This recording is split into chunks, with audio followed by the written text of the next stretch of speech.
there's nothing wrong. We were talking about how far Clint's getting down in the corner. There's nothing wrong with that. That's, you set your car up to the way that you're going to drive it. You can see now he's trying to make that pass on Jason Leffler.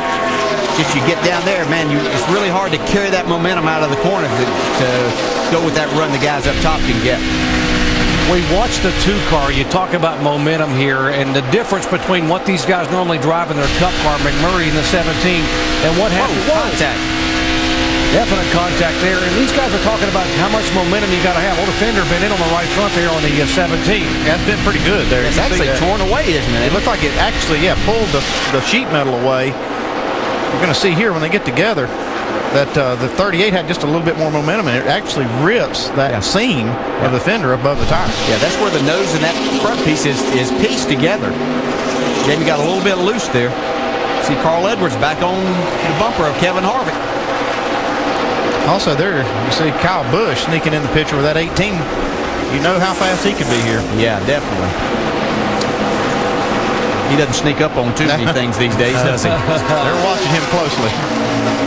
Chevy, Ford, and Toyota, the top 3 here in the early laps at Texas Motor Speedway. Talking to these guys, it's amazing just how hard and for how many laps they have to drive these cars that hard. I mean, literally wide open around here.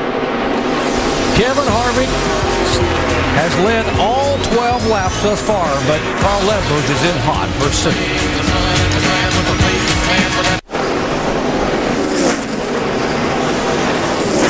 Kevin Harvick still leading the O'Reilly Auto Parts Challenge at Texas Motor Speedway. He has led all 17 laps thus far. New second-place car, Kyle Busch, has moved around the 60 of Carl Edwards to take that spot away. Here's how it happened a moment ago. Yeah, we heard Rusty Wallace talking in the countdown show about how that's a good place to make a pass on the outsides coming out of turn 4 and taking that momentum down the front straightaway. Kyle Busch did that. There have also been some close calls here in the early laps. Watch the 88 car.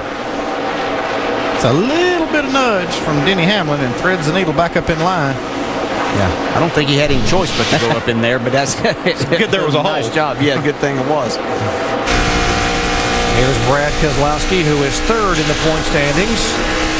173 points back of Carl Edwards in 2nd spot. Brad, we mentioned doing double duty, making his NASCAR Sprint Cup debut here this weekend.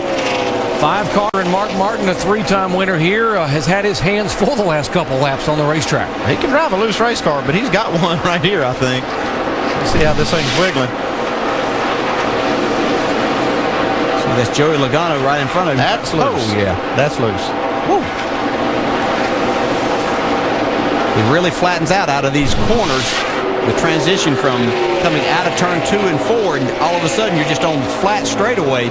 And if you're any looseness at all right there, it's really magnified when you hit that straightaway. The 61 car, Brandon Witt, had gone to the garage area a few moments ago and is now pulled back out on the racetrack. We might mention that Kevin LePage has gone to the garage area in the 73 car, as has the 90 of Johnny Chapman.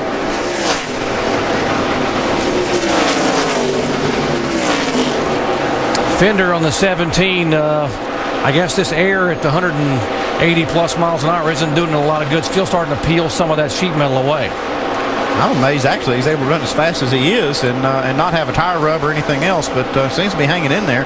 They can work on this once they get to pit road. They can tape this up a little bit, make it a lot better. Yeah, the longer they go here, though, the more difficult it's going to be to make all that. And you can see it's actually just on the nose. I just saw some tire rub right there where it's shiny. You got more, Dave? Well, and you got to feel bad for these guys. They also got bumped into at Charlotte. They had half the door missing. You remember that? So now they've got a right front fender missing. That's not good either. They've been very fast, but just hasn't had good luck on the track. It's even carried over to the Cup Series for Jamie McMurray. He's just not getting the brakes. He's running fast week in and week out, but not getting the brakes. Yeah, he might have a serious problem there if he's not careful. I'm worried about that right front tire. Bit more as we see Kyle Busch close in on Kevin Harvick here. He's been inching up toward, might get him a little bit loose right here. He just did. That's exactly what happened right there. Mark it down, lap 23. We have a new leader at Texas, Kyle Busch, who dominated here back in the spring. I think Kevin Harvick marked it down too. I don't know if he liked that or not. He might find a place in the race today to pay him back. Yeah, if he can catch him back. Does that aggravate a driver when, you know, guys will do that on purpose? They pull right up just within an inch or so. Does that kind of aggravate you? Because you know you're capable of doing the same thing if you get your car fast enough. It's really hard to go to the top Way up here. across the racetrack. Yeah, he's going to try that higher line right now. Looks like his car's gotten kind of loose down on the bottom. Maybe I say that he just has slowed down on the bottom, so he's going to go see if he can find some better grip somewhere else on the track. Well, look at the margin Kyle Busch has put on him in a half a lap. We've seen this year as he's getting ready to put a lap on Kenny Wallace. There's Mike Bliss going around Stephen Light. Stephen Light's falling back to 18th now as Bliss takes over that 17th spot. My sleeper might not be working out too good here. He might just be taking a nap. He might come back here like Yeah, still early. He can wake up. Long time to go here.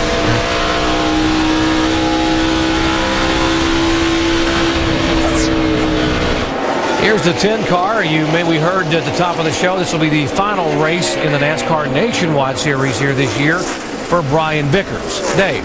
And I can tell you, he is not sleeping. In fact, he's very cognizant of what he was doing to the race car early in that run. Listen to his radio. Car's not too bad. It's a little loose all the way through. I'm really using up that right rear. I'm trying to back off the pace a little bit, take care of it, make sure we didn't get a read on the first stop. And you got to remember, these cars do not run telemetry, guys, and so the only information they get from the car itself, other than the feedback from the driver, is to look at those race tires sometimes. So Vicker trying to back off so he doesn't abuse the right rear, and they can get a decent look at it. That's right, Dave. Especially right now, they haven't been able to look at the tires because they're still in the car, obviously. So that's the only information they have is whatever the driver is telling them. That way they can prepare for this stop and get ready to make an adjustment. They won't be able to look at these tires till after that stop, and then maybe they can make a different adjustment later on. 28 laps in here at Texas Motor Speedway, NASCAR Nationwide Series action. Kyle Busch now has led the last 5 laps. 3 here at Texas, and Kyle Busch is our second leader of the day. As we check in with the boys out of the ESPN pit studio, Alan, Rusty, and Brad. All right, Doc, of course, Kyle Busch led more than half the race here back in April. Strong so far. All right, looks good again. And that top side of the racetrack we talked so much about, Brad, is coming in again. I mean, they got that momentum. And you know what? That's one thing I like about this racetrack. They can run the bottom, the middle, the top. And it's just a real racy speedway. Boy, Kyle Busch, he's using every inch of his track today to get those passes. Yeah, he is. It's very impressive how he took the lead from Kevin Harvick. I mean, he got by him and then just kind of checked out. He's pulled away. You can see that race car is hunting that clean air. He is gone. But as you look back in the lineup, Bobby Hamilton Jr., he is stuck there in 4th position. He is maintaining speed. I think he can have a great finish today. Why don't we check out how some of those front runners are faring, what they're saying to their pit crews. We go up to speed with Nationwide Insurance and start in the leaders pit. Mike? Alan, just because Jason Ratcliffe, the former crew chief of this 18 car, is not at the racetrack and has been serving a suspension since late summer, don't think he's not making an impact. He's back at the shop preparing the car, and this weekend, well, he was in communication with interim crew chief Joe Weidman. During practice, they felt like they got off base quite a bit. Weidman made a phone call to Ratcliffe. Ratcliffe gave some suggestions. They made those adjustments. The car has responded very positively, and they're out front, Dave. When Kevin Harvick got passed for the lead by Kyle Busch, you might have noticed he immediately shot to the top of the racetrack. That wasn't uncalculated. He asked his spotter, anybody else back there? And when he knew that the track was clear, he went up to try that high line. It's not been his preferred line throughout this run, but you can see he still tends to go up there and check and see if the grip level and the speed of his race car is something he can use to his advantage later on. Shannon? Dave, right now, Carl Edwards is saying that the car is just a little bit snug through the turns and a little bit loose off. He told his crew chief, Drew Blickensurfer, we don't need major changes, maybe just a little something when we come down pit road. But I did speak with Drew Blickensurfer today. He told me that they know that they have to make up 39 points, 40 points each race if they want to beat Clint Boyer in this championship point. He said if we can do that today in the race, it's a dogfight. Mike? Shannon, a solid top 3 qualifying effort was just what Bobby Hamilton Jr. and this 25 team needed. They are on the bubble. They were almost out of business after last week in Memphis. Bobby Bobby Hamilton Jr. instead dipped into his own checkbook, wrote a check for $380,000 just to keep this team alive for the final 3 races. So far, it's paying off. They've run inside the top 5 most of the afternoon and is very happy with the race car, although he's battling for that position right now with Mark Martin.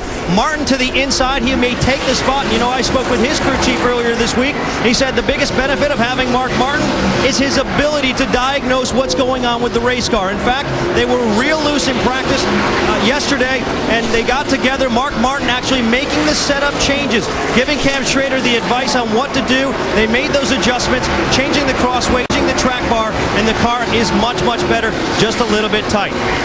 Clint Bowyer battling for the championship. He lost 80 points a week ago, but that's not really what's weighing on his mind. What's weighing on his mind is that he has not been to victory lane since this spring. He said this weekend he needs to get another win and feels terrible because he feels like he, quote, gave 2 away.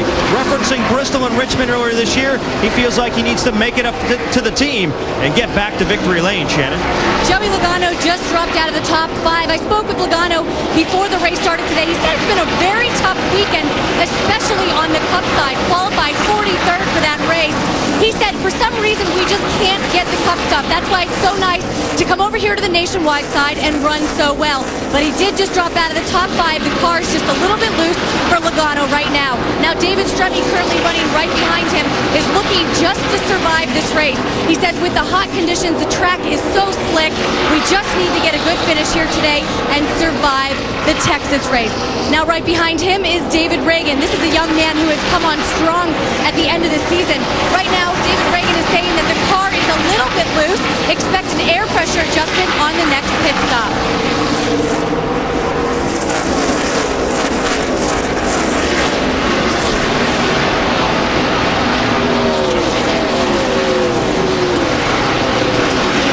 Brian Vickers running back with this group now, guys. That car's still loose.